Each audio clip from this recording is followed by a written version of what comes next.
This podcast is brought to you by Onnit. Go to Onnit.com and look at the great selection of supplements. If you find something you like, press in code Joey and get 10% off delivered right to your house. What's happening, you bad motherfuckers? It's Wednesday, the 18th of May. The joint is brought to you by ExpressVPN. You guys already know all about ExpressVPN. I talk about them all the time on here. You know how important it is to protect your online activity from guys who track, spy, and profit off you.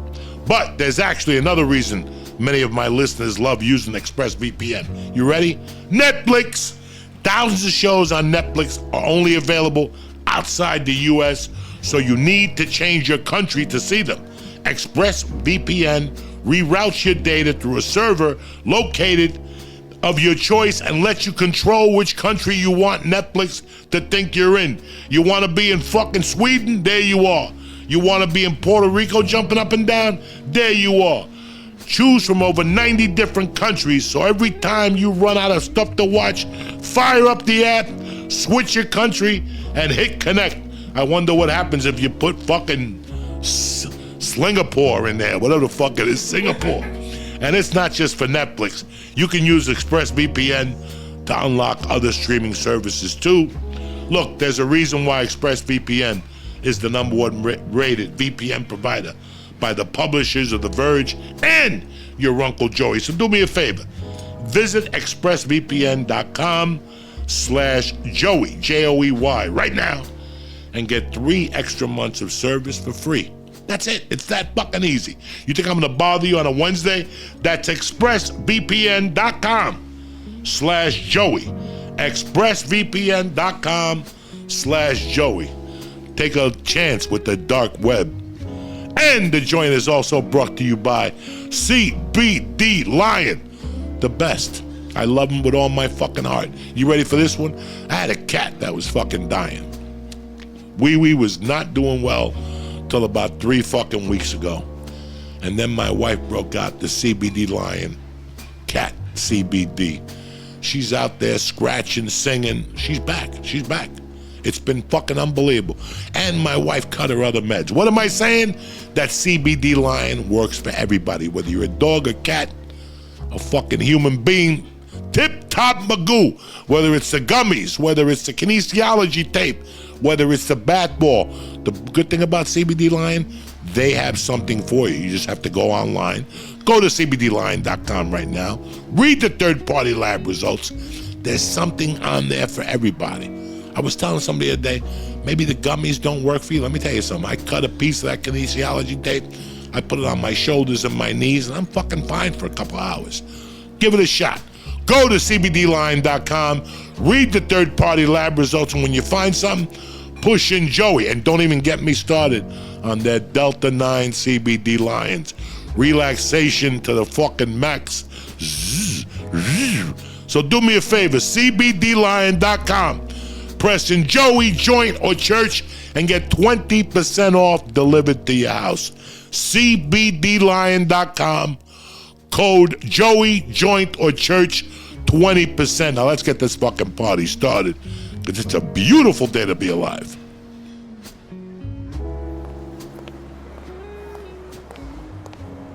Hey, how you doing? Come on in. Yeah, Joey's in the back. Check 1, 2. Welcome to Uncle Joey's Joint.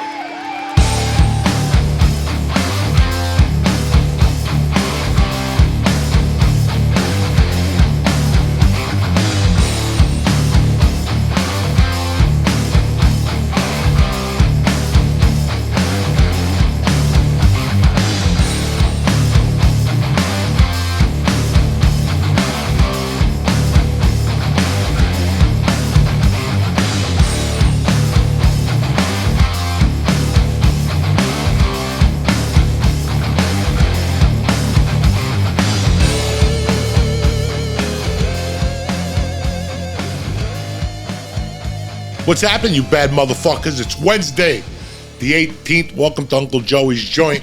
Fucking been hot in Jersey the last couple days. Humid as fuck. Not my favorite weather.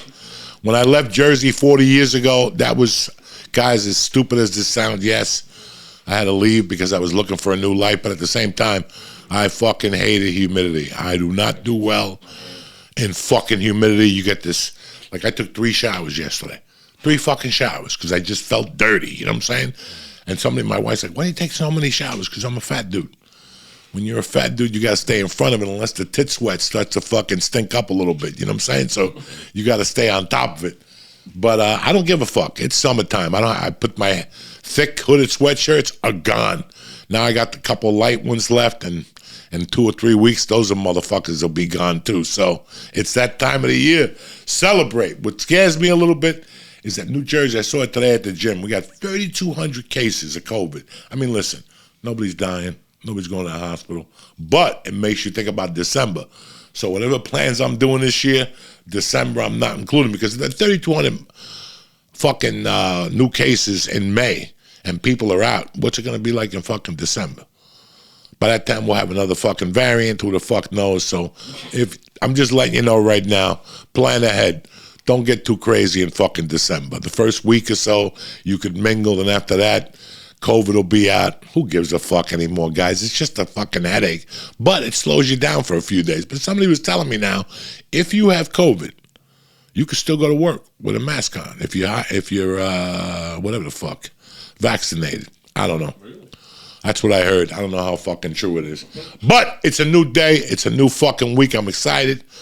I'm doing a little comedy tomorrow night, 15 minutes. I ain't gonna change the world, but at least I get to do some time, get to try out the new material I've been writing, get to see if this shit still works for Uncle Joey. And I'm excited about that. That's it. You know, I miss the Comedy Store. I miss my friends. You know, I miss going down there. I mean, I got a new life now and stuff, and it's great. But from time to time, you think of all the people and what they're doing. And a lot of people still keep in touch with me, you know, from time to time. A lot of people really do. Like this week, I talked to Whitney a lot. You know, I was saying Whitney was in town this weekend. I was going to go see her Saturday night, but my daughter came downstairs. We started talking. She busted out Cherry Italian Ice. The guy who was picking me up was running late, and I felt bad. I called her. We spoke a little bit. But last night, as you guys will hear later on, Whitney went to a Fox party Monday night in New York. And one of the kids, the guy that remember I talked about Mr. T in the church a lot, Mr. T's son, the guy who saved me, who I still talk to. I still talk to Mr. T maybe once a month. Mr. T, Whitney sent me a picture Monday night of her with Mr. T's son, Nicholas. And it was like, I looked at it, I thought, what the fuck is that? That looks like Nicholas. So I called Nicholas, and he texted me back that he couldn't talk because he was at a Fox party, obviously. And then later on, he called me and goes, no, I bumped into Whitney, and I told her I was friends with you, and I told her that you used to babysit me. It was so fucking weird. You know, I couldn't go to a rehab, so I stayed with Mr. T, and he had 2 kids, Chris and Nick. Chris was like 6, and maybe Nick was like 4, and Nick took to me when I was, 21. I like kids. So I'm throwing him around up in the air and shit. And one day we're playing, and I throw him up in the air, and his head hits the pipe in the basement and shit. He's crying. He ain't bleeding or nothing. But I'm like, that kid's not going to have much of a future with that fucking bang to the head. Well, he's fucking proved me wrong. He's an executive of fucking Fox now. He calls me with shit from time to time, but I don't want him to think that's why he's my friend. I love him like a nephew, But I was talking to Carmen Morales, about 2 months ago. We were just talking about, she was shooting a special in New York, and she called me and she goes, would you like to come? Her, Ada, Alfred Robles, they go, come over one night. But I was busy. I don't know what I was doing, but I thought about it. I watched Ada's special on HBO Max. I think you could push it up at any time. And I was very proud of her. Ada was the girl that came on the podcast. Ada starred towards the end of the podcast. And then when she got home, it was fully activated, and she ended up in the fucking hospital. And she told the doctor's like, listen, just don't eat that stuff anymore. Drink some water and get some rest. And she looked at the doctor and she goes, but doc, that's the first time I ate an edible. And he goes, sure it is. And he just turned around and walked out of there. And she's like, but it is, Joey. So anyway, all those Spanish dudes got some HBO Max love. And I got to tell you something. I was so fucking happy. When I see door people at the store, I know that they got a 50-50 chance of making it. They really do. Just because they're watching comedy, they're living it, they're involved with comedy, and they're working on their comedy. That's a hell of a fucking combination to beat. You know, I worked at the store as an MC. I also worked at the store as a doorman. And it was great. It was great to pay your penance. It was embarrassing when the higher comics see you, like, you work here? And you're like, yeah. And they're like, ugh. But I think they still have a little bit of respect for you somewhere. They go, you know what? It takes a lot to do what they do. And they stick around till 3 in the morning and they get the spots. If somebody doesn't show up, they get to shine for 15 minutes. So you see the process, and it kind of makes you happy because it would break most people. You know, it would break most people. But when you, I don't know what it is about comedy. I don't know if it's the same for music. I don't know what it is. When you love something so much that you forget about everything else in life except for that, that's got to be something fucking strong. And that's the way it was for me. So when I see those girls, you know, when I got to the store, it was just door guys, and door guys would do all that stuff. But when I got there in 2014, you know, the world is changing. They had some door girls there. And her, Jessica Wellington, Jesus Trejo, listen to all those names. These are names that were door guys at the store, and today they've all shot specials, or they've all got popular fucking podcasts. So what I'm telling you is right. Just being in that mix is really good for you. It's like being in, like, for a kid to get really good in basketball, football, baseball, he would have to go to a camp. It's a 1 week of 24/7. You just focus on that particular sport. Think if you're focused on that same thing in that realm for 2 or 3 years. The results could only be great. If you fail, it's only because you failed. But I see all those kids. There's a kid from there, a little Indian kid that quit. He was a doorman. He's got a great podcast now. He's just shot something. I'm seeing these kids branch out. So if you're thinking of getting into comedy, you're thinking of getting into a band, you're thinking of drawing pictures, whatever the fuck you're thinking of drawing, remember, it'll be a lot much better for you later if you do that work now. A lot of people are like, I don't need to do that. I'm better than that. Okay, but it's going to come back to haunt you in the ass. In the words of Pennzoil, you can either pay me now or you can pay me later. But you will fucking pay me. You will fucking pay me. And that's why when I had the option of doing the hard work and the heavy lifting, I didn't run from it, guys. Don't ever run from it. There's no shame in it. And whatever art you pick, sucking dick, stand up, playing the chopsticks, hitting a fucking triangle, I don't give a fuck what it is. All this shit applies to that. It's an art. And if you put the work in, you're going to get great results. But if you consume yourself with it and jump into that fucking ocean like a savage, and sometimes that's not good for people, because when I jumped in that ocean, that's where the blow came, that's where the fucking careless living came. But who gives a fuck? You're working on your art. So sometimes, like the man said, you got to break a couple of eggs to make an omelet, right? You got to break a couple of eggs to make an omelet. It's the same thing with your life and your career. And you heard that from me. Nobody gave me dick. Anyway, on today's podcast, I had Carmen Morales on. We talk about HBO. We talk about being Spix. We talk about a lot of things. I don't know what to tell you. I hope you enjoy it. Carmen Morales. Check 1, 2. Welcome to Uncle Joey's Joint.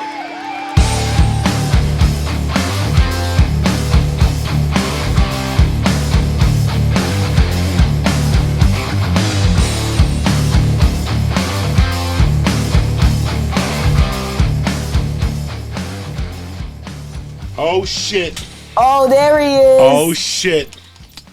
The fucking queen of salsa. Letting these motherfuckers know on the HBO special about Celia Cruz. I fucking love it. How are you, Carmen? I'm good. How are you? Great to see you. Sorry we didn't connect before the special. I know you were in Spain, eating paellas, taking pictures, making fat motherfucking Spanish guys like me fucking drool over you. Yeah, it was fun. I'm not going to lie. I went to Basque Country. It was great. Did you do any comedy there? Hell no. Really? You just went to... I just went to see my family and have the time of my life. Is stand-up comedy a thing in fucking Spain? Yeah. There's definitely spots. Barcelona has a pretty small scene, and then there's also a small one in Madrid as well. There's cool places in Portugal to go up. There's places to go up, but English? Yeah, English. There's a bunch of expats that live there, so they all go and see the stand-up in English. I would So. love to go there and just goof on those Spanish motherfuckers. Talk like me gusta la paella, pero no me gusta en la noche. The way people from The Spain, lisp? Yeah, that like little Spanish fucking lisp. Yeah. It's funny how like there's a Jose Diaz, myself, which I'm from Cuba, and then there's like Nate Diaz, who's Mexican. But I think we've all come through fucking Spain at one point or another. Oh, okay. Like, I don't know. Yeah. I don't know. Essentially, Like, the conquistadors basically went to all those islands and all of South America and like raped the Aztecs and made Mexicans and made everybody else. I mean, that's how that shit works. That's why there's people speaking Spanish in South America. It's not because they're like, you know what, we like this language. It's because of the conquistadors, man. it was funny because when I was growing up, I was Cuban, but the Diaz side is from Spain. So remember, the Valdezes were fucking peasants from Havana. That's where I get my balls and heart from. Yeah. The Diazes were from Camagüey. They dressed in white and they drank wine. And I remember like being a kid and my mom going like, "We got to go to your grandmother's house." After my father died, I want you to have a relationship with his mother. I went over there twice, and after the second time, I told my mom something. And all I remember is my mom cursing that bitch out in the living room. Yeah, my grandmother, they were from Spain, but they were uppity people. So when I went over there, she was like, "Oh, your sneakers are dirty." My sneakers were fucking pro-kids. My mom lived on that, me being clean. Like, take your sneakers off, and next time your son comes here, his hair better be combed. And I just remember saying, like, my mom going, "Listen, next time you tell me about my kid, I'm going to tell you something. You want to tell me about my kid, have your own fucking kid. You got to get fucked in the ass." I'll never forget the look on my grandmother's face. That's the last time I saw her. I don't know if she died, lived. It was not a great relationship, me and my grandparents, that side. And after like 2 visits, my mom pulled the plug. And then my mom started cursing her out, going, "Who the fuck did you think you were when I was 19 to make me move in with your family so you could teach me how to cook for your fucking dead son?" Oh my God. You know, you had some balls. If I was the lady I was then, I would have told you to eat my pussy. You know how Cuban women are. And all that. I was like, how can your grandmother suck my mom's pussy? I was, my head was about to blow up in the cab on the way home. Oh my God, yeah. But I never saw those motherfuckers again. I never heard from the Diazes again. Never. I mean, it makes sense. It seems like she was mad about more than just her giving you shit about your sneakers. It seems like there might have been Well, there was a little back history there, but I think that it's like me. I always tell people if I had a chance again, I would have never gone on that date with that Cuban girl with her grandmother. Like if I am who I am today, when I was 13, if that bitch would have said to me, "Yeah, I could go on a date with you, but my grandmother's got to come," fuck your grandmother. I'm never doing that again. I went to a date with a Spanish girl, and every time I took her out, her grandmother would come and sit in between us. Yeah. And then I still remember she's leaving space for God. That's all. Yes, and then she was sitting between us through Donnie and Cher, like Donnie and Marie. And anytime we watched TV, the grandmother would sit in between us. For people who don't know what that's like, it sucks. Especially when you're 13 and have a fucking hard dick the whole time, because you're still 13 and want to fucking hold hands with your girlfriend and make and they out. Don't know when you're 13, a grandma blowjob is just as good as the fucking victim you're stalking. You know what I'm saying? You get grandma to take out those false teeth and gum that helmet to death. Forget about it. Yeah, they get that I had a smoothie. friend whose mother-in-law had no teeth, and I would go, "You don't go over there in the breakfast and let her gum that little helmet to death." Yeah, and Jesus, Joey, where's your pride? Where's your dignity? Everybody likes to start their day off with a smoothie. Who doesn't love that? That's true. It's good for you. A lot of nutrients in there. It's really good to see you, Carmen. It's great to see you. When you hit me, because you invited me to the shooting of your special. You did. You called me up and said, if you'd like to come over, and I was going through my anxiety. I didn't want to be around people, my COVID blues. I didn't want to be around nobody. And now, a couple of weeks ago, I was like, "Yeah, Carmine's going to be on the Carmen's going to be on the podcast." Then you called me when you were in New York to go eat Cuban food. I mean, you were a fucking star. You tried to get me out of the house. I found the Cuban place down here, dog. Yeah. Next time you come, I gotta go. You train down, and I'll take you, and I'll drive you back up north. The Cuban dude from Union City, it's called La Flor de Cuba in Freehold, New Jersey. Not bad. And the guy finally came out of the kitchen and started talking to me. We know the same people. He invited me to his house in Colts Neck, so I think I'm going to get myself some nice little Cuban friends. He's a hunter. Hell yeah. That's I met awesome. a Cuban man that's a hunter. He's 61. He says he hunts on his own property. Then he smokes cigars, drinks rum, and cooks whatever the fuck he hunted. Yeah, that sounds awesome. Fucking a Cuban Ted Nugent without the fucking hating the Democrats and shit.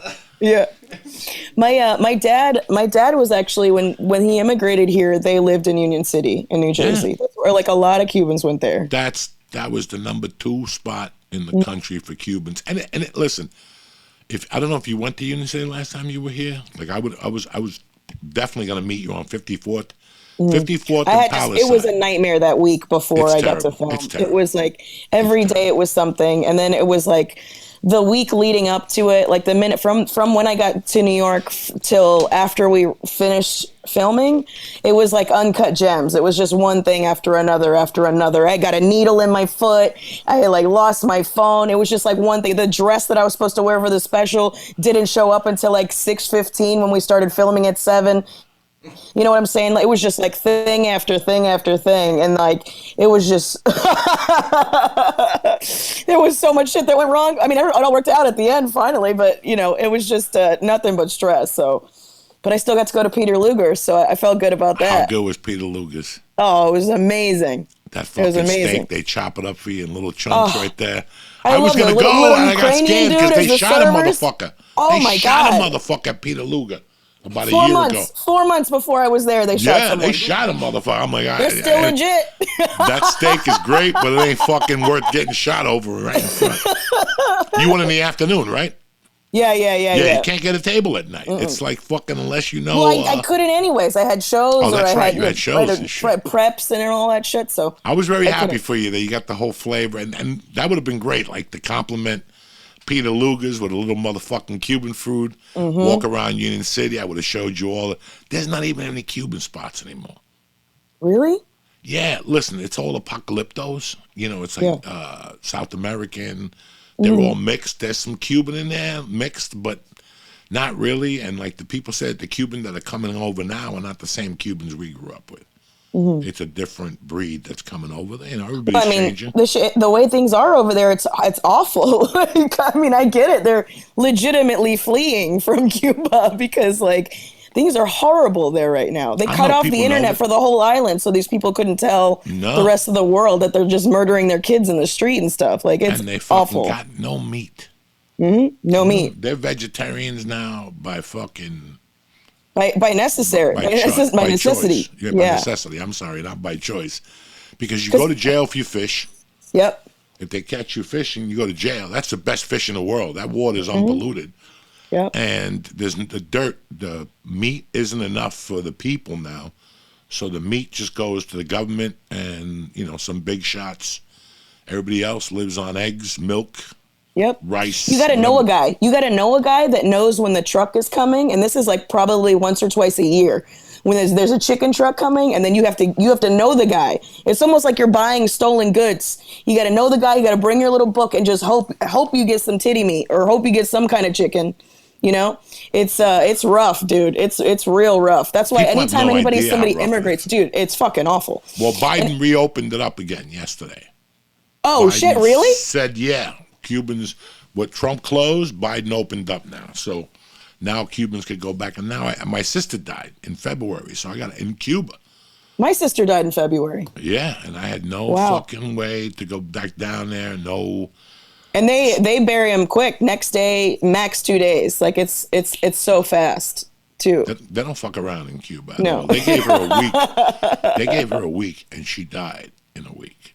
And like my uncle said, if they couldn't fix her, like Cuban medical system isn't designed for you to go home with a pill. No, they just don't have the equipment. They don't have the equipment. That's the other thing too. They don't have the equipment. So when they send you home, the medicine, they send you home healthy. Like you're fucking healthy. Like that. They don't want to just put a Band-Aid on it with a pill. So he told me, he goes, if she's gonna live, she'll live. But if they gave her 7 days, the Cuban doctors are on the money. They're like fucking tremendous. So, you know, it's something, a sorrow that you live with. And if you're an immigrant from anywhere, You know, whether you're from Iran, look at the people that came over from Ukraine running in the middle of the fucking night. Yep. You know, being an immigrant is fucking tough, you know, and listen, being a human being in today's world is fucking tough. It's fucking tough, man. Forget about a fucking immigrant. But, you know, I was confused, Carmen, because I kept seeing when the special came out, May 5th? It's May 6th, yeah. May 6th like it a week came ago. out. I saw that it was like you and Robles. So I'm like, what are they doing? Does she have a 15-minute special, a 30-minute special? And then HBO gave her like a half hour with Edwin, with Mr. Robles to fucking explain like Spanish fucking world. I didn't know what it was. If I turned to Spanish. No, we both did 15s. We both did 15s. That's great. Yeah, and you look yeah. beautiful.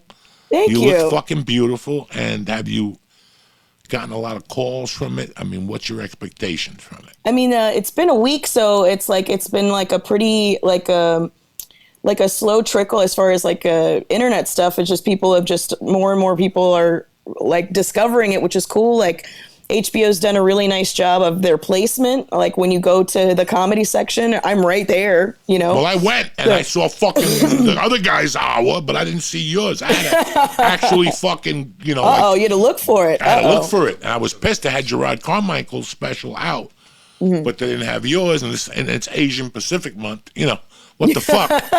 I mean, if you're not going to have Carmen on, you can't have a brother on there either. What's fair is fair. So I thought they're going to have like that fan on there or Chin Lu Hing doing a fucking a chopstick trick. I didn't fucking know. And then I went looking for you. And I got to tell you, it was shot beautifully. You look beautiful. I really like the colors. They did a good job. They did it at the Chelsea Music Hall, which was in a basement, and we had like 100 people, so it was small. Because I talked to the producer about it, and it was I think originally was going to be at a more of a theater space, but he was like, he asked me about it and was like, and I was like, I'd rather have it in a club space, like that low ceiling. I want to feel comfortable for the first big thing I do, and that's my element, you know. So I'm so glad that they did it at the Chelsea Music Hall, and it's got the exposed pipes and stuff, and it's really like well lit. I loved it. I loved the way it looked, and it felt like a party in there, which made it even better. It made it more fun. You know? I don't like perfection in a special. Yeah. I don't want everything to be just right because everybody knows that's not a special. Right. When I think of stand-up comedy, I think of you on stage telling your hard work materials, 8 months on stages, here, there, and all of a sudden a waitress drops a glass. Yeah. And you have to react. So your comedy goes out the fucking window, you know? So I always say that I like, you know, that's why I don't do well in specials, but I've always loved the listening aspect of a comedy. Like right now, we don't know where specials are going anymore. I don't know what Netflix is going to do. They don't want to be woke. These people are woke. We don't know what the thing of fucking specials is going to be. And in a way, I'm kind of happy because that means people go back to those albums again. I love vinyl stand-up. Oh, yeah. I fucking love it. I still buy vinyl now. There's something about, you can listen to Pryor on YouTube. That's great. You listen to Pryor, you know. It's not the same. I said. But when you put that fucking turntable on and you put that needle on and the album is a little old and you hear those little cracks and those pops. Little cracks in between, and you know, it still does something to me because that's how I fell in love with stand-up comedy. I didn't go to live comedy. I never went to a live show before I got on stage. Really? Never. Never? Never. Wow. Never. Didn't like it. Never went on a date like that. I didn't fucking stand up. I went to New York to snort coke. I don't go to New York to watch fucking people crack jokes. I go to New York to see big tits. It's 1982. I'm going to go over there to see some guy on stage. Get that the was fuck the year out of the here. big tits, for sure. Nah. Like my friends went to see Eddie Murphy and all that shit. I never get there. Like, we spent $150 for, they went to the Garden and went to dinner. The 50 you spent, that's a gram of blow in my world. I don't want to see nobody. Yeah. I'll do it myself. But I always listened to those albums or watched it on TV. I never really saw it live. So that's why when I watch a special, it's like, it's like some are really good. Some, I don't know what they're doing. I think they went away from the special. They showed the audience too much for a while. I don't know what's going on with specials no more. But yours was pretty fucking impressive. I liked it. Well, I think what helps is the editor that did it is he's also a stand-up fan. So a lot of times you just get a dude who's doing a job. But this dude like loves stand-up. Like he followed me. We went to the Cellar and we went to the Stand and we went to all these places in New York. And he was just like, oh my God. Like he was just like a genuine fan of stand-up. So then I was like, oh, then I would talk to him, you know, about it and stuff like that and talk about like, cause he would ask me about specials and I was like, I hate when they ruin the art that we do by the way that they cut it, you know, because sometimes they cut away when you're making a face or whatever. And all that stuff is like a facial expression could be a punchline, you know? So without that kind of like mindfulness, I was like, I think it can steal the essence of something really cool that's happening. And I thought he did a great job. I really did. I mean, it was a tiny place. So there wasn't very many options as far as like, you know, you cutting to the audience or something like that. Like there wasn't a room to have a jib in there or whatever, you know? So it's, they were like limited. So it was going to be mainly us, which I was also fine with. I was like, you can hear people laughing. And usually they only cut to the audience if there's a fuck up, you know? If somebody messed up or they got to reshoot or, you know, they're cutting from the second show or whatever. But they basically took they didn't edit anything out. I think they edited out maybe 30 seconds. So you're seeing my entire set. So there's nothing genuine, that's been cut. No fucking laugh track. Yep. None of the Showtime special fucking laugh track. The guy's joke ain't funny and they're fucking laughing. Yeah. You hear this roar, but nobody's head is going up and down. They just sit there like they're watching a fucking old porno or something like that. Exactly. Now let me ask you something, because as you've been, I don't know if you've noticed, I know you don't give a fuck. You're like me. There's been a lot of controversies with specials and whatnot. So let me get to this. How many years have you been doing comedy? 16 now. 16. Was it a hard 16? Has it been like, for me, if you say to me, Joe, how long have you been doing comedy? On paper, I started in 91, but not really. Right. I started in 91, but I knew what I was doing in 93. Sure. It took me 2 years of putzing around and telling people I'm going to stand up and, you know, bombing and shit like that to realize what my goal was, how to work it, blah, blah, blah, blah. You know, everybody says, oh, you should take 5 years to do a special, 6 years to do a special. Everybody has their own thing. For you, it took 16 years. Yeah. To finally, now, have you put a CD out before this? No, I never did that. I was always just working all the time. So I was just never thinking about that. Like, I was always just thinking about getting better. I wasn't thinking about marketing it, which is, you know, to my detriment. But so that's why when it's like, oh, you know, like now I know I'm going to get the up and coming and the, you know, the new face and all this other stuff. And it's like, bitch, I've been around. This is just the first time you noticed, you know? Yeah, it's kind of weird. And you put the work in, Carmen. The reason why you're on this podcast is because, you know, and I told people, I get people calling me all the time. Everybody always has a story in L.A. Everybody's got it. Not anymore. But when I was in L.A. full time, even before the podcast and stuff, there's always a story. There's always somebody who comes around you that tries to make you feel bad for you making moves. And they'll come to you and cry and tell you how nothing's going on for them. The manager's not helping them, this, that. You know, I never heard you complain.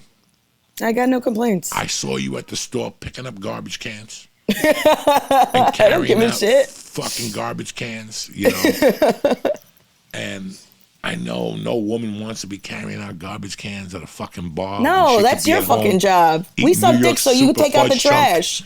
Yeah, you know. and it's like when people said to me, Joe, we don't understand how you got so big from being a lifter and a guy who, how did you get to be 418? Well, when you get to L.A., you fall in love with something.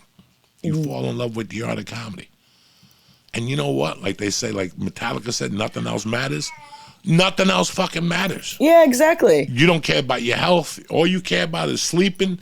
You get a bag of chips before you go up at night. You know, when we go to the store, there's no food there till now. Yeah, till now. And even now, there was no fucking there food there. There was peanuts or something like that. Yeah. You know, I read a book with Kennison and Carla Bow would eat all the bar fruit. The bartender would go, stop eating the bar fruit because they were so broke. Because they'd have to cut more of it. Yeah, they don't want to do work more. It doesn't matter because There's some people who said to me, I could do the comedy thing. I'm the funniest guy, but I don't know about not struggling. I can't do it. This ain't for you. Yeah. Well, just because I hate when people say that, because then they don't respect the work that actually it comes to. Sure, anyone can make people that already love them laugh. Now, like, we have to convince people not only to laugh, but to pay attention and to allow themselves to have a good time, because they're all coming from various places, various jobs. I can't tell you how many times, like, I've had like a cop come up to me after the show and say that they had to watch a little kid get shot to death today. And for like a moment during the show, they got to forget about that. Like, that's the kind of shit I'm never going to forget. Did you do that with your friends? Well, I'm so funny. Go fuck yourself. You know what I'm saying? It's easy because we're good at it. When you see people that are good at it, it looks easy because that's how good we are at it. But anybody that's ever gone to an open mic, you can see how fucking brutal this shit really is. We're just talking about open mics on Monday morning's podcast. That some people go to open mics to see the train wreck. Yeah. Everybody has a different reason to go to an open mic, as a spectator. Yeah. Some people want to see comedy in the purest of purest forms, which I really like. I like that. I tell people all the time, especially now that I've been here for a while, and I can look back, I like to struggle more. Yeah. Than that going to the store and people like, Joey, I didn't like that for a while. I like going up there with people like, what time is your spot? 12:45. Oh, You're there at 9 just to see if you get a fallout and go home and catch fucking TV early one night. And Please, that's the night cancel. that everybody shows up and you're going to be there till 2 in the fucking morning. Those are the things that I forgot about until I got here. I really enjoyed the struggle. Like the struggle, leaving the store at 3 and going to Pink Dot and sharing a sandwich with Duncan. Yeah. Because that's all the money we had, Yeah. And for 2 drinks or something, we used to eat those meatball sandwiches. Fucking delicious. The turkey. I mean, every night that was our late dinner, was the store. There was no standard hotel, a Blue Burger. It was that struggle. The best time you'll ever have is the open mic struggle in your hometown. For you, it might have been Florida. Oh, yeah. You in West Palm or up north? Orlando. I was in the middle. And you starting out at some fucking bar. The TV hotel bar. Hotel bars. With a banner, With a banner, and then you move into like a fucking Saturday. Remember the first time you did a Saturday? Oh, yeah. I was a bigwig. I got to do a guest spot. You couldn't fucking talk to me the whole next week at open mics. You're on CAA with the phone on Mondays. Mr. CAA, I did 18 strong at the Orlando Improv the other night. And they're like, call me back when you got 3 hours, cocksucker. Like, fuck, 3 hours. That's a lot of work. Yeah, it is. But my favorite is when people first start and they go, "Oh, I have like hours of material. I've been writing since I was like 15," and it's just like, yeah, just because you had a funny thought doesn't mean you were writing. Just because you had fucking Dixie comedy cups. Remember those Dixie cups? You're too young for that, Mike. No, I remember. I remember the fucking those Dixie cups. Fucking jokes. What animal don't you play cards with? A cheetah. All that dumb shit. Or the bazooka gum always had a joke on it too, or the end of a popsicle stick. I've not seen fucking bazooka gum in a while here. I got to get some fucking bazooka gum. Good luck. That shit'll break your teeth. It'll pop out your molars. Be careful. But that shit is good for cocksuckers because it strengthens your gums. You know what I'm saying? It gets that fucking jaw in there, sucking that pipe. That's why when you want to date for the first time, you got to throw her off with a piece of hard gum and see where the jaw is at. If the jaw's not fucking coalition, drop her off at fucking Mike Then you go Castle Dutch. Then you go Dutch and you go home. But I'm really proud of you, man. I like what you've been doing. Thanks. Every week you're out there fucking slinging dick at the loony bins and fucking comedy caravans, and that's a lot of respect from me, man. No Thank complaining. You. And all you hear is, females, nobody gives me a spot. It's very nice to see a female that just took the bull by the horns and ran with that motherfucker. Yeah, I mean that's always my move with everything. Yeah, to run with it. So I really appreciate you, man. I appreciate you made some time for me today. Absolutely, you're fucking great, Carmen. And I really was happy when you went to Spain, and that made me happy after our conversation because you took it as a trip. Yeah, you took a trip. You did everything you had to do. You shot your special, and now it's time to see life again, so I could write more. Yeah, and I did. it was also like I had booked it in January, and then in February my sister passed away, and of course like it was like, so that was like I was like, I don't know if I should go, you know. Then I just started feeling guilty about going anywhere, or like, but it helped so much, like, because there's like, you know, I'm certain, you know, you have family that you like and that you love, and then there's certain people in your family that you just fucking connect with, where, you know what I'm saying? And I don't know if this is like some ancient Spain shit in my lineage where I'm just like, we fucking get each other, you know? And that's kind of how it was. And like, there was plenty of unspoken, like at one point where we were both fucking hammered drinking, just drinking rum all night. My cousin goes, hey, I want you to know that I know that you're sad.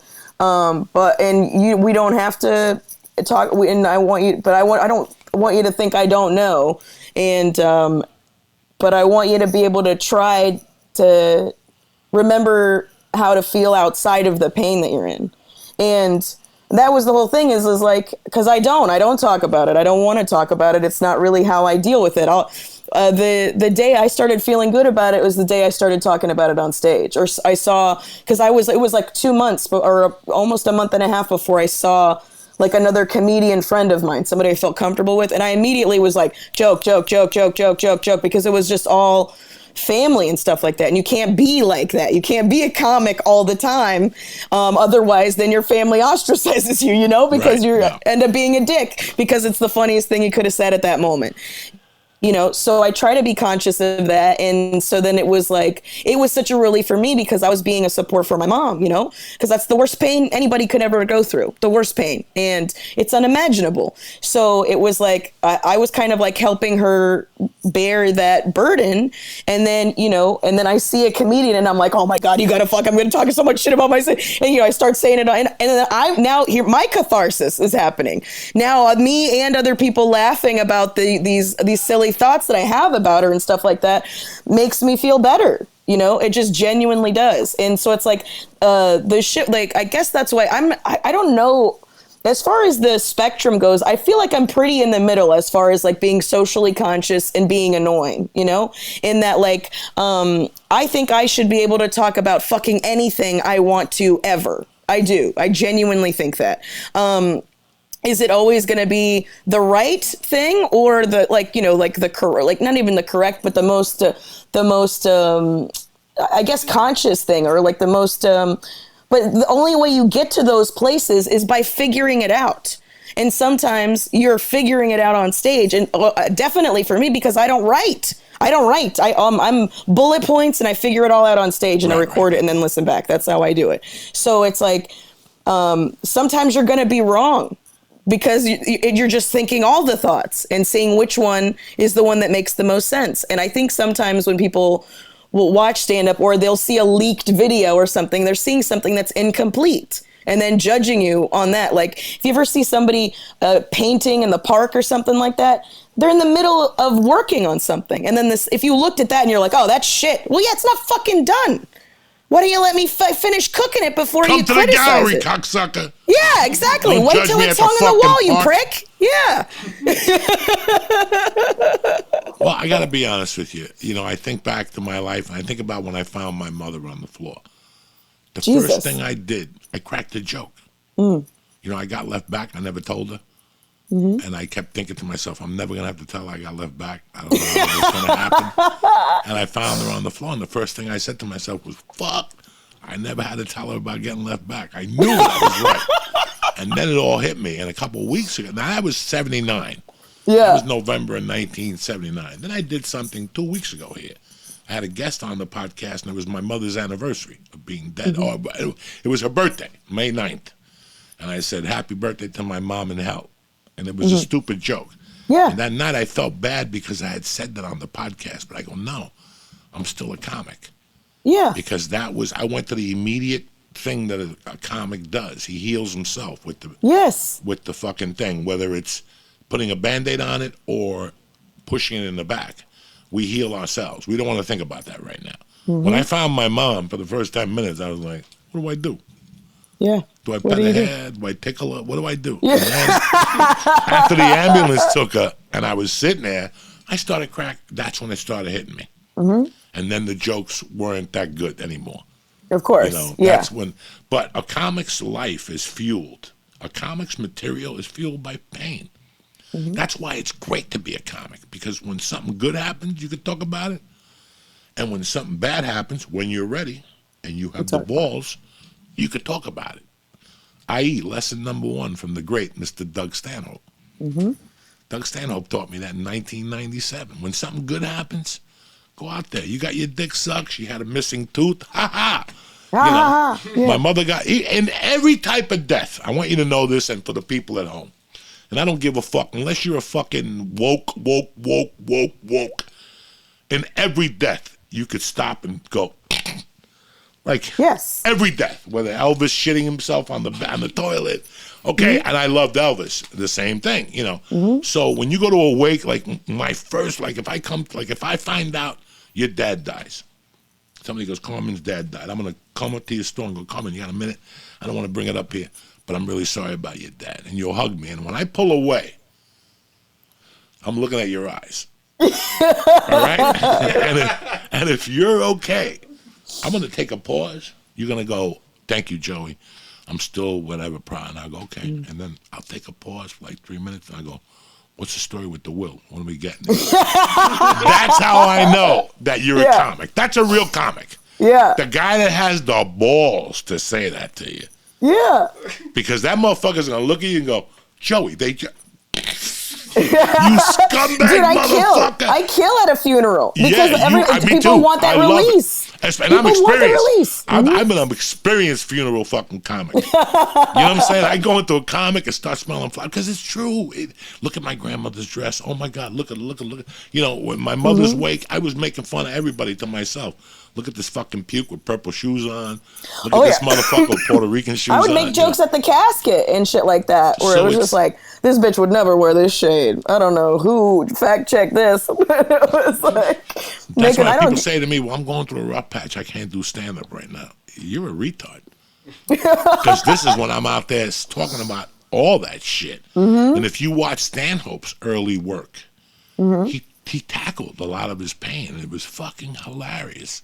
I remember one time calling, I knew Stanhope's mom with the fake tits from 1930, the whole thing, the wooden tits. She was a great lady. She used to fucking, you could tell where Doug came from when you met her immediately. Not in a funny way, but in a wise guy type of way. And I'll never forget that she had like 18 cats. Did you know that story? No. She lived next to Doug in Hollywood. It was her and Doug Doug had Ralphie May in the house with him. So they would torture Doug's mother all day. And one day they went over there and they saw that one of the cats died. You think Mrs. Stanhope called the cops or anybody? No. She took the TV off the stand and put a towel on it and put a shoebox and put a sheet on that and then put the cat on there. Now this cat is dead. So all the other cats could say goodbye to her. Guys, this is legit. Check the Doug Stanhope podcast when we did it, okay? So she had all the other cats because she adopted cats that were missing an eye, missing a foot, missing a leg, didn't have a tail, they got hit by a car. So she had like 6 cats standing around with slings on and shit, and they're looking at this cat going, hey, I can use that leg. I can use that eye. I can use that ear. So I never forget telling Doug that for the first time. We were on radio in Boston. I go, Doug, I called your mom to say something about the cats. And he's like, yeah, she's really upset. And I said, Doug, did you see the wake she did? And right there, both of us were like, wow! Because nobody ever wants to bring it up, you know? Like, nobody wants to be the fucking insensitive one. Yeah. But that's what makes a comic. Yeah. We don't have that because that's the whole thing is we're observing it all. And then we take the funny part out of the whole thing. And then we go, look at this. Isn't this hilarious? And it is. It doesn't mean it's not defaming whoever we're talking about or the situation or making it insense. We're just laughing at the funny part of the situation, you know? You know, I was thinking about my knee surgery when I woke up. It was 2 hours longer than what it was supposed to be. And when I woke up, dog, I woke up with nothing but pain and no dick. Because if you think the cold water makes your dick disappear, pain will make your dick disappeared, balls included. It just tucked in there. You had an innie all of a sudden. And I'll never forget waking up just yelling. Like, I wish I had footage of me just yelling. Going, what the fuck is this pain? And like, hold on, we're going to shoot you with something, but we got to go back in your leg and turn off the nerve. I'm like, what? What? What the fuck are you talking? Like, you know, I wish I would have had footage of me then, because I was crying. I wasn't just yelling like a man. I was crying like a fucking pussy, you know. Yeah. But I think about that moment and I'm laughing, because that, if you can't laugh at yourself, you're fucking done. I love laughing at anything. I don't give a... I saw fucking Mickey, whatever, Don Rickles getting beat up the other day on fucking Casino. when he beats him up. I forgot about that scene. That shit is so funny. Hits him up with the phone and he goes down. He's laying like he looks like a lizard on the floor and shit. You know, and you can't laugh at that, but you do. That's what life is all about, that we fucking take a minute and laugh at ourselves. And that, you know what, when something bad really dies, that you could still take a minute and go, wow, this is funny. And you don't have to tell nobody. People, nobody's going to say, well, how can you think of that at a moment like this? Well, I'm trying to fucking put a little levity into the fucking Just trying to make it palatable, you know? Trying to make this as fucking painless as possible and shit. So what are your plans for the future? Talk to me. What do you got going on? Well, I'm hoping that maybe this turns into a half hour, since it's being so well received. I know it was turning into a half hour. And that's what I liked about the 15 minutes. That it's enough, but it's not enough. Yeah, it's enough for me to fall in love with you. Yeah, that's all I'm hoping. Yeah. I think that 15 minutes is enough for me to fall in love with you. I think the hour special, you still do it as a headliner because we want to flex our hour muscle one time. Of course, yeah. But if you think about the whole situation, think about the whole special viewing process, think about how you view specials. When you're on the move, I don't have a whole hour to watch a special unless I'm on the road in a hotel room on a Saturday or Friday night.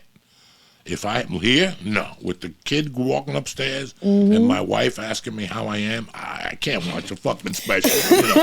You can't watch a special and focus, you know? Yeah.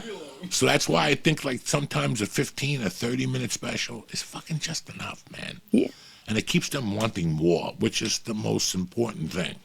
Well, because stand-up, it's not like you could just put on a movie in the background. You have to actively listen, and it's difficult to ask people to actively listen to anything for an hour because there's always notifications on everything. The microwave's going off. Oh, the coffee's done. Somebody's calling me. Why is my FaceTime going off? There's always some shit happening. That's always there's constant distractions.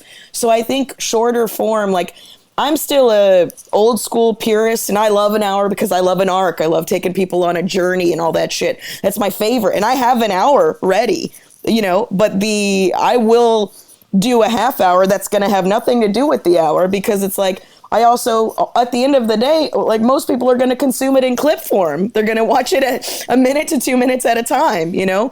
So, I also understand that, and I'm okay with that too. It's just, then the people who are really into it, like the people who like stand up like that, when they have an hour, they'll go to YouTube and watch Joe List or something like that. They'll go and watch an hour and seek it out, you know? But I think you're right. For the most part, people are just trying to watch it as much as they can. And it's usually passive. It's usually like 15, 30 minutes at a time, you know? Still at the store? Yeah. How they treating you? Dude, it's great. It's really great. I think Emily's doing a wonderful job. The vibe there is super fun. The vibe there is super fun, and it's awesome. I love the fucking store, always and forever. I mean, that place has been so kind to me, and I feel like I'm part of comedy history there, and so they'll always have my loyalty for sure. I never did shit, but I'm part of the comedy store history, and that's all that fucking matters to me, man. I never did shit. Any dates coming up that you want to push on here? Oh my God, I have a bunch of them actually. I'm gonna be all over the place. I'm going to Seattle. I'm going on the road with Funches for a little bit too. I saw that. That's great. He's a good dude. You're doing the Neptune Theater. Theater in Seattle. You might sit on a fucking heroin syringe. Don't come trying to me. That's not a fucking one of those whoopee bags. That's a syringe. Well, listen, I already had gotten a needle in my foot during so listen, I'm all right. I'm fine. You're all right. You're ready to go. I'm go. And if anything, that just means free drugs. You know, there's like some residue left there. It's just more drugs I didn't have to buy. But it's a good high, but you're going to have to take a tetanus shot. So that's a motherfucker right there. So it's the shot that requires a second shot. Where can they find you? Where's your website at, Carmen? CarmenMorales.com for all of your Carmen Morales needs. Follow me on all the assorted social media at The Funny Carmen. And please check out. It's called Entre is the name. It's kind of like a Latinx, Comedy Central presents, where they take and the thing actually I did want to talk to you about this is the thing that I liked about these producers that are making these is it's not all just Latin people be like type of shit, you know? Right. It's not just it's not diversity in the sense of like just put a bunch of spics together. Like it's not like that at all. It's diversity of thought. So you have, people who are super quiet and like are clean and stuff, and you have people that are like loud and big energy and like talk about their family, and people that that are just quirky and shit. Like it's just look at how diverse Latin people are. And like it's not just like I'm certain especially around Los Angeles, that like refried comedy and stuff like that, where they just want a particular. It was almost like the Chitlin circuit for Latin people is basically what it was, that's like it was like that's like what a lot of promoters and stuff like that were looking for. But what I loved about the producers, Edwin and Victor, what I loved about both of them is they wanted genuine diversity, which is like a diversity of thought, which is like people with different perspectives, people with different walks of life, different kinds of Latin people, and that's the thing that they've done that they've done great. I mean, like, they helped prop up Ida, who's like one of my absolute and utter favorites. Like, she's such a bad bitch. Oh my God.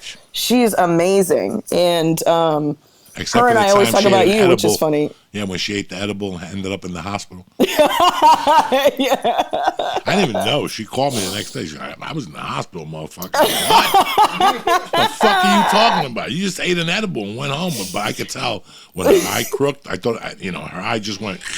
And that's you can tell that this edible is not working the right way for my love. I love her too.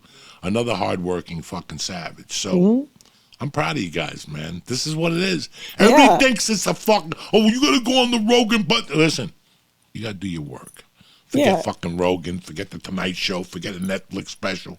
You gotta do the fucking work. And you can cry all you want about not getting spots and this, and I'm going to point my finger to Carmen Morales and Ida, funny Ida, and Felicia, who never complains. She just started a new show, Rage Against the Machine and shit, Rage Against the Machine. She was out there fucking bitching at people. I like all this stuff, man, so I'm really happy. I miss you guys with all my heart. Oh, I miss my Comedy Store girls. Whitney was just here. Whitney hit me up last night. Tuesday night hit. Monday night hit. Whitney hit me up. You ready for this? Yeah. She was at a Fox party with one of my nephews. What? This kid, I've been throwing this kid. When he was 5, I threw him up in the air, and I forgot there was a pipe up there. And that motherfucker hit the pipe, and I never thought he was going to be okay. Well, you gave him one of those little dents in the back? Yeah, this motherfucker's a big-time executive for Fox.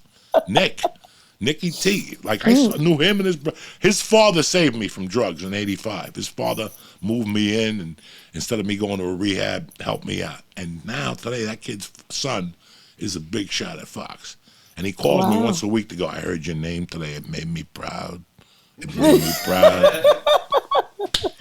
So that's how I miss Whitney. I miss you. I miss Eliza. I miss a lot of you fucking Dude, savages. I miss you coming there and watching you work out too. Like, that's the other thing too, is like, because I wasn't in LA for like a year because I was with my folks, and that was like probably what I missed the most, is like being able to constantly be around it, whether you're not going up or whatever, but just because like the energy, I think, and it's just like watching people think things through and how they're like, all of that shit is just so inspiring to me. I just love being around it. Like, I miss Jazzlenex on Tuesdays and Thursdays. I miss Tripoli. I miss fucking the little Jewish kid who was getting fucking funny towards the end. He went up before me on a Saturday, and I'm like, how am I going to follow this cocksucker? When you see these little guys, you know, because I would want to do the early spots. Those are those young fucking killers, you know. They ain't fucking around down there at the store. And I'm going to follow this fucking kid. He's up there jumping and dying. And, you know, so I missed the whole thing. And hopefully they offered me a movie. I was supposed to be in L.A. tomorrow, but it was just the 19th and then June 10th. For one day? Yeah, that seems weird. Fly out for the 19th and then either sit around or come back on June 10th. I don't know if you've seen the price of plane tickets. They're not fucking around. It's insane. Dude, I just had to cancel a gig because the flight was more than I was getting paid for the fucking gig. Yeah. It's insane. And I'm not cheap, but you know what, man? If you know how many times I'd spent like $800 on like a late ticket. Like you would call me and go, Joe, I got this show. You know, and I go, listen, Carmen, don't worry about the plane ticket. I got so many miles and shit. You know, when you got miles, a $600 plane ticket ain't gonna kill you. You pay $2. I just saw April Macy got a $700 ticket for $4. You know, but when I don't have I still got some miles on some people. But the tickets I saw to go to LA, and again, it's gonna be a loser deal no matter what. Yep. I'm getting $650 a day, right? That scale for SAG, whatever the fuck it is, $649 a day. You know, they're not going to hit. That's not even going to cover your flight out there. That's what I'm saying. Like, and I would do it for the guy. He put me in 2 movies before. I really like him. I like his writing. It wasn't about. Dog, you know who's in the movie? What's the black guy that narrates everything? Morgan Freeman's in the fucking movie. I just wanted to do the movie for him, just to meet him. And I was like, again, I want to go to L.A. I need to go to the ice cream shop. I need to stop by the store and see some people, but I can't take a $1,500 loser. Yeah. Because it was what do you call that? It's a local hire. So for people who don't know what a local hire is, you're in a union, you pay them dues, you pay fucking yearly dues and quarterly dues, and then they come out with these movies that they pay you to do the work, but they don't pay you for your plane ticket or your hotel. And I already did that with a movie. And then, but I talked to Tom Papa once, and he's like, Joey, I did 3 movies where I just broke even. I just waited for residuals. I prayed on the residuals being good. I just couldn't do it this time. I saw the amount of that plane ticket, and I'm like, you know what? And what, the hotel was then full of also bills if you stayed in Los Angeles, dude, that's like a few weeks. You gotta put, you know, that's a lot of money. So I was like, you know what? Catch me on the next one. And he was like, that's cool, you know. So I gotta go to Austin next month, and I'm doing a couple dates with Rogan here and a couple dates with Bert, and then I'll evaluate comedy. I'm doing too much with my daughter now to go out on the weekend, so I'm happy about that shit. I can't be doing what I was doing anymore. I don't even think I could do a late show. That 10:30 shit, fuck you. At 9:15, well, that's why you're the perfect person for someone like me to work with, because then I'll headline the late show. Perfect. That's a good idea. Love that split week shit. I love that. That is a good idea. Oh wait, they don't want to do the Sunday show? I'll headline the Sunday show. That sounds great. On the Lord's Day. Carmen will stay. I love you, Carmen. Thank you very much for taking the time. I love you too. Thanks so much for having me. I'm really fucking proud of you, you fucking savage Cuban from Orlando. Fucking still at the store, knocking it out of the park. Say hello to everybody for me. Send them my love. And I'll be in touch, Carmen Morales. Thank you for taking the time. Thanks for having me. Motherfucking joint. Anytime.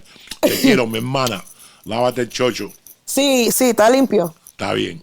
No, gracias. You got to tell them to wash them up, even if it's in a different language. Love you guys. Thank you. Bam! Uncle Joey's back, cocksuckers. We had a nice little chit-chat. I don't know if it's up your fucking alley. If it is, thank you for watching. If not, I don't know what to fucking tell you. You know what I'm saying? That's a real fucking woman. That's what you want a woman to be nowadays, right? You want them to work. You want them to get equal opportunity. And you want them to be excited about it. That's Carmen Morales. She ain't crying. I swear to God, I've known her for years. She's never hit me with an excuse, never give me no bullshit about, I'm not getting spots. Well, carry the garbage. They'll give you spots. And she did it, and that's why she got a special. So stop your fucking crying, strap on a pair of fucking nuts, and go for it. Whatever your plans are, whatever your dreams are, they're available to you. Stay black. I love you, and I'll see some of you tomorrow night at Uncle Vinny's. The rest of you cocksuckers, I'll see you next Monday. Tip Top Magoo. Stay black. And now for a word from my motherfucking sponsors, Jack. All right, you fucking savages. I want to thank Carmen Morales. I want to thank you motherfuckers. I want to thank Mike Lee. I want to thank everybody for having my back. But most importantly, I want to thank my sponsors, ExpressVPN. Like I told you in the beginning of this podcast, I talk about ExpressVPN all the time. They are fucking tremendous. They help you protect your online activity from these motherfuckers that are spying on you, trying to profit off you and track you. But there's actually another reason why many listeners love ExpressVPN.